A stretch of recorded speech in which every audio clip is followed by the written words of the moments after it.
You ever start a game, sit there for 10 minutes and think, what is this garbage and why does everyone love it? Well, some games don't gently welcome you. They throw you into a meat grinder made of confusing controls, emotional damage, and tutorial screens written by cryptic wizards. But if you stick with them, something weird happens. You fall in love. You go from rage quitting to defending the game like it raised you. These are the 20 great games you absolutely hate at first, but end up defending like you made them yourself. All right, so let's kick things off with the obvious one, Death Stranding. At first, this game feels like Amazon Prime with extra steps and a crying baby in a jar judging you. You start by delivering a box, then two, then you slip on a rock and your cargo flies off like it's auditioning for Cirque du Soleil. Rain makes you age faster. Ghosts float like moody jellyfish. And somehow your only friends are holograms and a guy named Die Hardman who sounds like a rejected 90s action figure. But the moment it clicks, suddenly you're climbing mountains like an overburdened goat, orchestrating zipline networks like a caffeinated engineer, and shedding a tear because someone liked your ladder. It goes from, why am I walking for 30 minutes, to, this is the most emotionally fulfilling FedEx simulator ever made. Kojima didn't just make a game, he made a religion where the delivery guy is the messiah.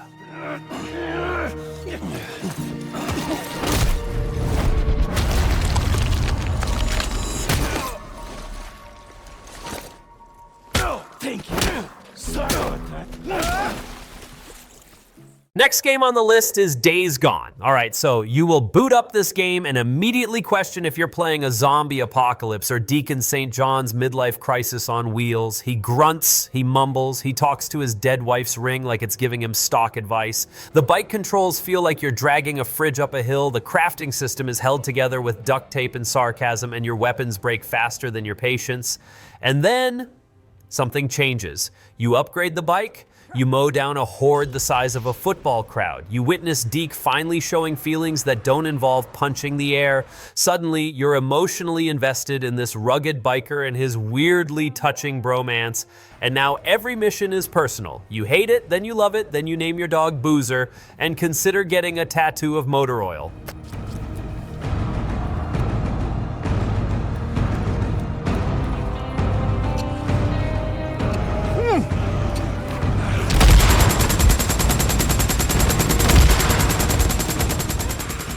And next we have XCOM 2. So you sit down to play XCOM 2 expecting a brilliant tactical experience, and the game responds by having your soldier miss a 98% chance shot and die in flames.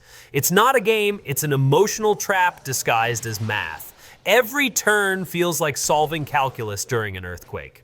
You name a character after your cousin. He's eaten by an alien that looks like a mutant toothpaste ad. You build a base only to realize you installed a power core where a fridge should be. The aliens cheat, the dice are rigged, and your rookies panic if a door creaks. But soon you're flanking enemies like a tactical genius, inventing weapons that launch interstellar justice and screaming, I love you, at pixelated snipers. You don't just play XCOM 2, you survive it. And by the end, you're applying war strategies to family dinners.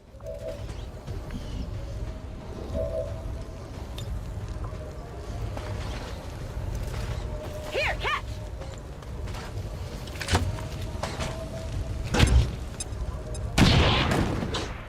And next on the list is The Last Guardian. You will launch this game and meet Trico, a massive, majestic creature that acts like a cat with Bluetooth issues. It doesn't listen, it stares at you like you've just said something offensive in Bird Dog. You point, it blinks, you jump, it sneezes.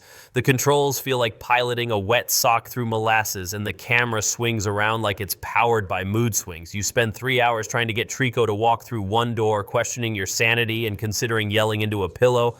But one magical moment it responds, then another, then it saves your life and you sob like it's your childhood pet reincarnated. Suddenly you're co-parenting a mythological creature who communicates through snorts, and it's the most beautiful chaos you've ever endured. It's not a game, it's therapy wrapped in frustration feathers.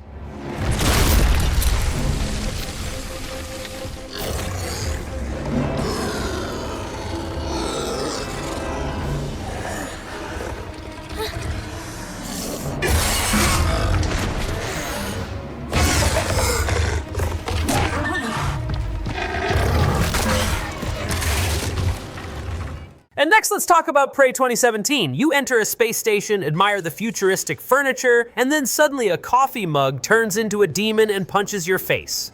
Welcome to Prey, where paranoia is the only survival tool. Everything is a mimic. You fear chairs, you shoot potted plants, you start every room entry like you're auditioning for Paranormal Activity. At first it feels like a fever dream made by a developer who hates furniture. But keep going and you unlock psychic powers, gravity-defying gadgets, and lore so deep it makes Inception look like a bedtime story. Suddenly you're rewiring turrets, hacking doors, and turning into a teacup just to sneak past aliens. What starts off as, "Why is this game punishing me for trusting a lamp?" becomes a brainy, atmospheric masterclass in survival. You don't just play Prey, you start questioning every household object in real life.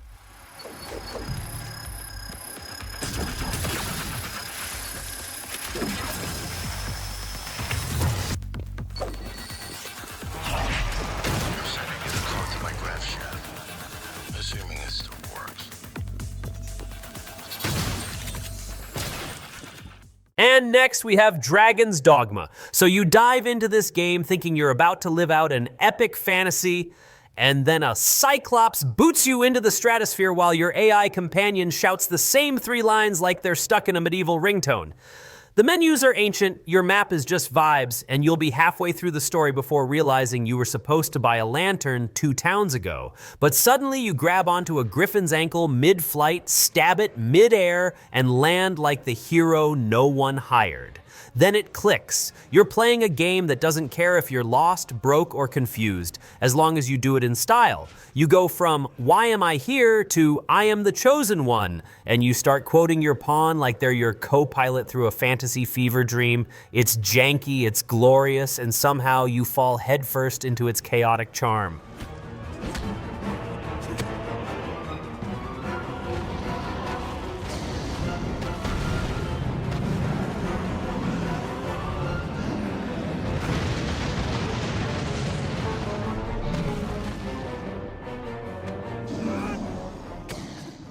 And next on the list is Rain World. This game greets you with a cute slug cat. You think, oh, this looks peaceful. Wrong. That adorable noodle lizard is about to get wrecked. Within minutes, you're being hunted by reptiles, drowned by acid rain, and whacked by flying tentacle disasters while the game silently whispers, "Figure it out." There's no tutorial, no map, no hint of compassion.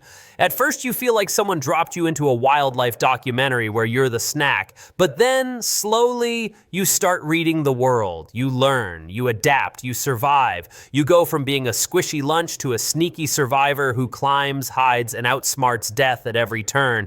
It's punishing, it's opaque, and at times it feels like the game hates you. But once it opens up, it's an oddly beautiful, deeply emotional journey that's more rewarding than most games that actually try to be nice.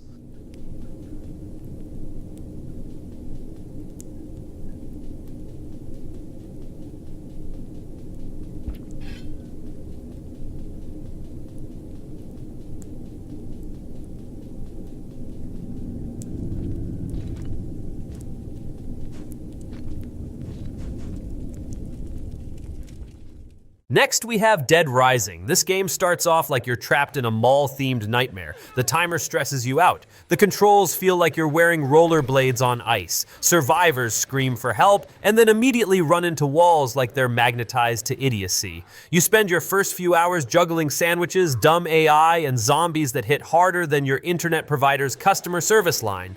But then, something magical happens. You craft a lawnmower sword, you wear a horse mask while wielding dual chainsaws, you start posing for photos in the middle of carnage like it's zombie prom. Suddenly you realize this game isn't about survival, it's about style. It's absurd, clunky, and unhinged in the best way. You begin to love the chaos, embrace the jank, and treat every run like your own twisted fashion show through the apocalypse.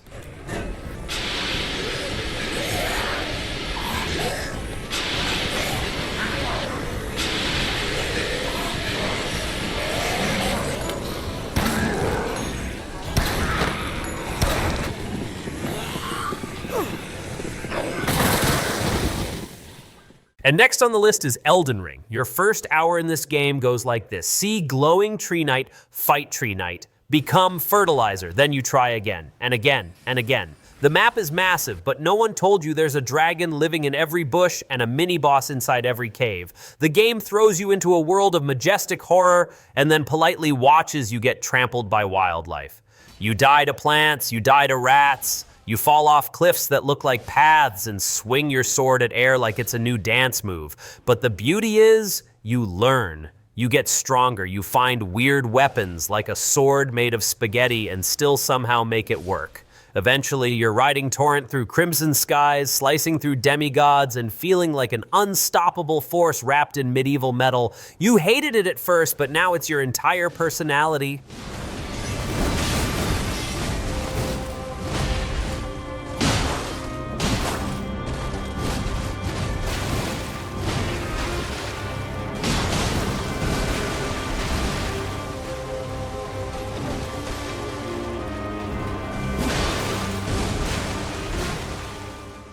And next we have Dark Souls. This game doesn't welcome you with open arms. It drop kicks you into despair and hands you a butter knife to fight monsters the size of your self-esteem after a breakup. You die to a skeleton, then to gravity, then to your own impatience. The game teaches nothing. There are no glowing arrows, no tutorial cuddles, just a message on the floor that says, "Try jumping," right before a cliff. At first you wonder if this is just a fancy punishment simulator, but over time, you learn its language. The rhythm, the patterns, the beautifully cruel design. Suddenly, you dodge a boss attack with perfect timing and you feel like a warrior poet. You're no longer playing Dark Souls. You understand it. It becomes less of a game and more of a spiritual awakening. With swords, 1 minute you're swearing at a fog door, the next you're standing victorious, wondering where your social life went.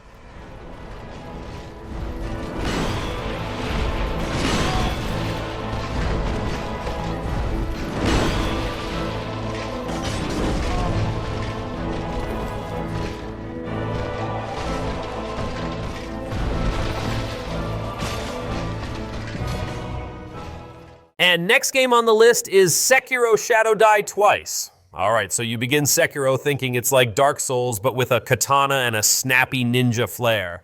What you get is a samurai sensei slapping your ego like a drum at a taiko concert. You try to block, too slow. You dodge, game laughs. You heal, nope, stabbed again. The game doesn't just punish you, it folds your self-esteem into an origami crane and sets it on fire. The first few hours feel like being shoved into a sword ballet while you've got 2 left feet and the reflexes of a sleepy turtle. But one day, something clicks. You parry a blow, then another. Then you slice a boss mid-air like you were born for this. Suddenly, you're chaining perfect counters, flinging shurikens mid-fight, and whispering ancient Japanese proverbs to your microwave. Sekiro goes from pure torture to pure art, but only after breaking you like a cheap umbrella in a typhoon.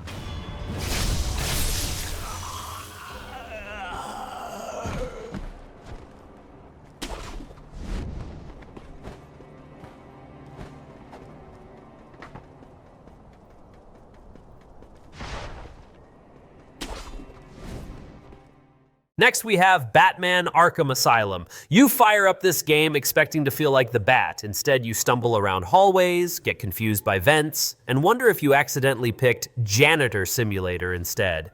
You spend an hour trying to figure out how to grapple up a ledge that looks totally reachable, and your first stealth attempt ends with Batman crashing through a skylight like a confused squirrel. The combat feels chunky until it doesn't, and then it's glorious. You flow through punches, counter moves like a rhythm god, and start collecting Riddler trophies like they owe you rent. Suddenly, detective mode makes you feel like Sherlock Holmes in a cape, and you begin saying, "I'm Batman" in the mirror way too often. The game goes from awkward hallway patrol to a full-blown bat power trip that you didn't know you needed. You weren't the hero Gotham deserved until you got good.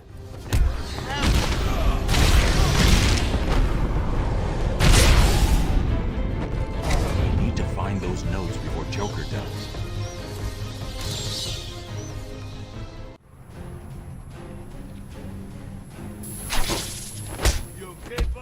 And next game on the list is Bloodborne.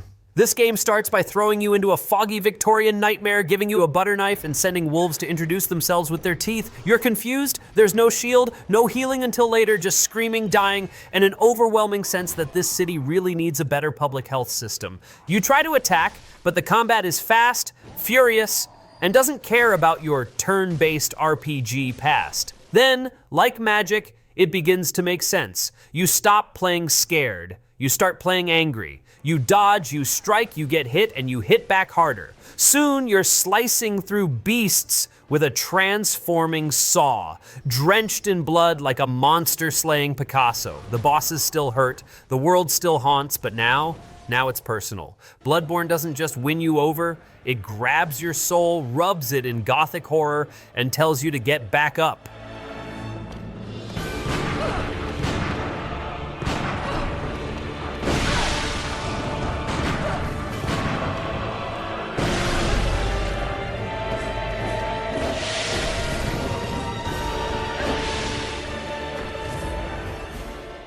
And next we have Dishonored. In this game, you will think you're a sneaky assassin, but within minutes, you're accidentally throwing a grenade at a rat and alerting every guard within 3 districts. The stealth feels twitchy, your powers are confusing, and you end up blink teleporting into a wall like an amateur magician having a breakdown. You try to be clean, precise, invisible. Instead, you knock out the wrong guy, poison your own drink, and fall off a ledge you were trying to stealth snipe from. But then you experiment. You link enemies with dark magic and shove one off a roof just to watch the other panic and follow. You stop playing like a soldier and start playing like a chaos artist. Suddenly, Dishonored isn't hard. It's your playground. One where revenge wears a mask and rats are surprisingly useful. You hated it at first, but now you whisper blink every time you walk into a new room IRL.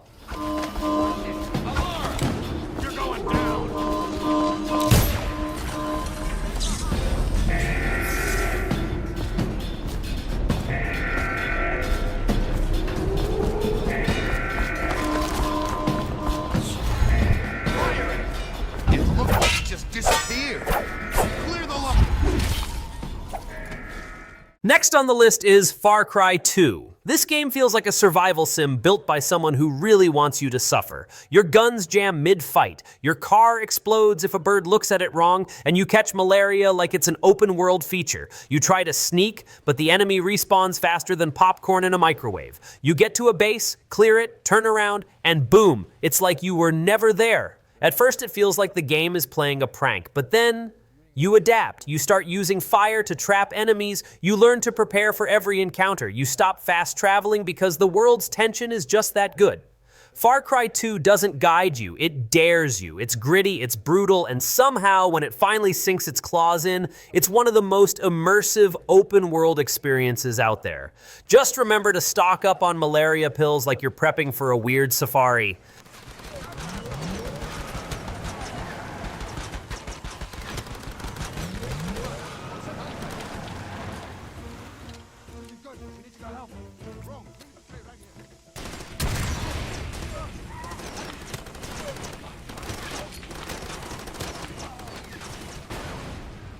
And next we have Kingdom Come Deliverance. You will start this game thinking you're going to be a medieval hero. Turns out you're a clueless peasant who can't read, fight, or even run straight without tripping over his own historical accuracy. The sword combat feels like a fencing lesson from a ghost. The tutorials are about as helpful as a damp scroll, and you spend your first hours being mugged by drunk guys in potato sacks. You eat old cheese, you fail at alchemy, you get arrested for walking suspiciously, but stick with it and suddenly the depth hits you. You're learning to sword fight like an actual knight, reading ancient texts and debating morality in a tavern with more passion than your high school history teacher ever had. You hated it at first because it treated you like a dunce, but it's that very same commitment to realism that makes it brilliant. You didn't level up a character, you graduated from medieval clown school.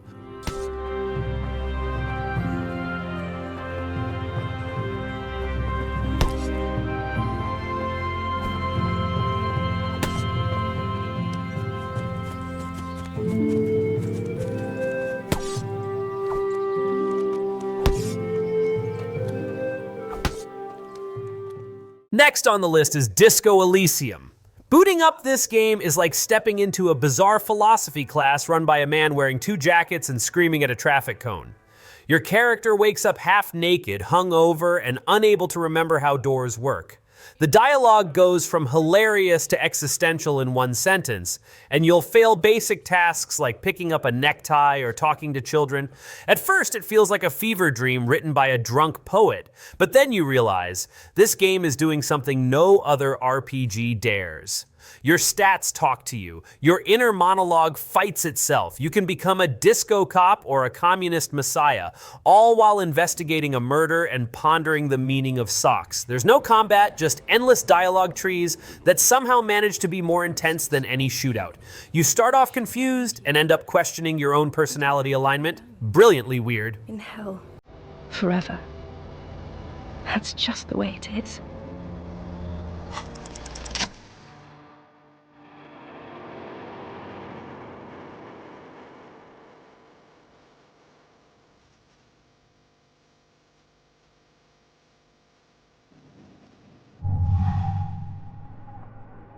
And next game on the list is Fallout 4. You leave the vault, taking the post-apocalyptic view, and then some guy in power armor sends you on a mission to help a guy who sends you on another mission to help another guy who... Wait, is this a pyramid scheme? The dialogue wheel feels like it's missing half the conversation, and every time you talk to Preston Garvey, you can hear your own will to continue fading. You build a settlement, accidentally delete your bed, and get stuck in crafting menus that look like software updates.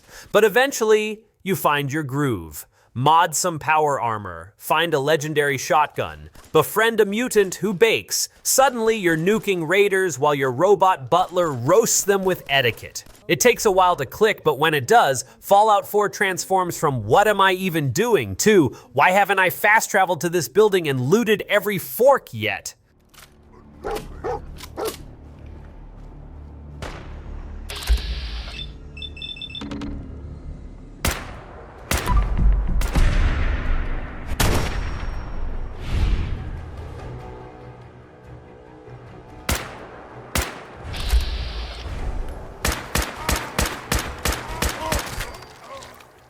Second last game on today's list is Far Cry Primal. This game kicks you out of your gun-filled comfort zone and tosses you into caveman therapy. No rifles, no cars, just sticks, rocks, and the occasional mammoth trying to turn you into a prehistoric pancake. You grunted everything. The map looks like it was drawn by a dizzy squirrel. The animals hate you. Your tribe is constantly on fire. It feels like someone took a Far Cry game, stripped it of modern tools, and replaced them with yelling and saber-toothed tigers. But give it a few hours, and you're taming wolves, hurling flaming spears, and commanding owls to perform aerial recon like a Stone Age drone strike.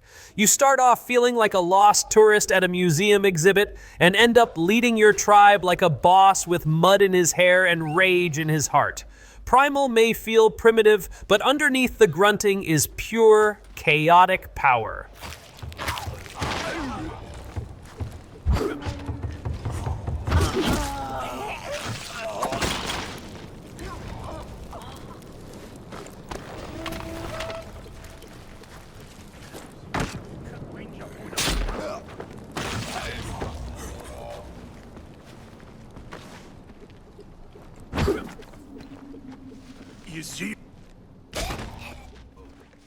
And finally, we have the legendary Red Dead Redemption 2, my all-time favorite open-world game. All right, so your first few hours in Red Dead Redemption 2 feel like trying to run errands while wearing concrete boots.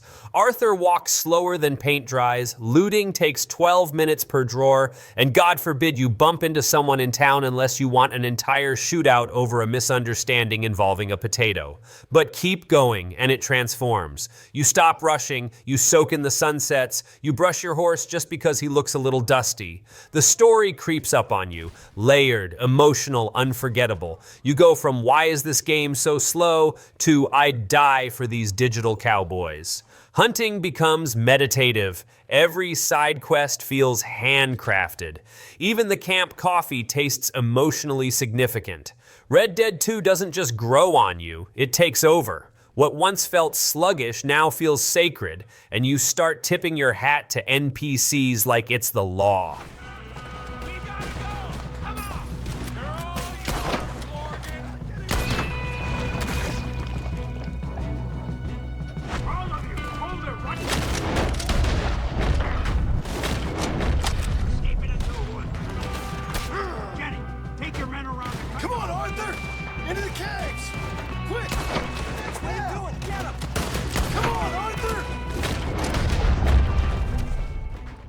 So there you have it, 20 games you wanted to rage quit, uninstall, or throw into the sun, but ended up loving like your weirdest, most difficult best friend. What game did you hate at first but can't live without now? Drop it in the comments.